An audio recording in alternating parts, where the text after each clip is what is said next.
আসসালামু আলাইকুম। গতকালকে আমি একটা এই বাজারের ফটো পোস্ট করছিলাম।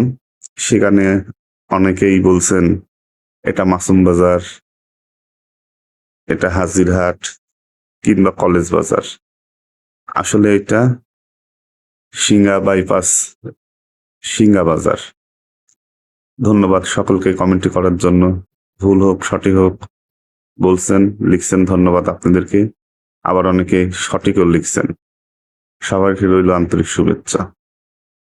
সিঙ্গা বাজার প্রতিদিন সকালে এখানে জমজমাট বাজার লাগে। এখানে টাটকা সবজি, টাটকা মাছ, অনেক কিছুই পাওয়া যায় যা একেবারে ফ্রেশ। চাইলে আসতে পারেন আপনিও সিঙ্গি বাজারে। বাজার কে কি করছেন কমেন্টে জানাবেন। সবার জন্য রইল আন্তরিক ভালোবাসা ও দোয়া। আমার জন্য সবাই দোয়া করবেন। হ্যালো পাবনা পেজটি অবশ্যই ফলো দিবেন। আল্লাহ হাফেজ।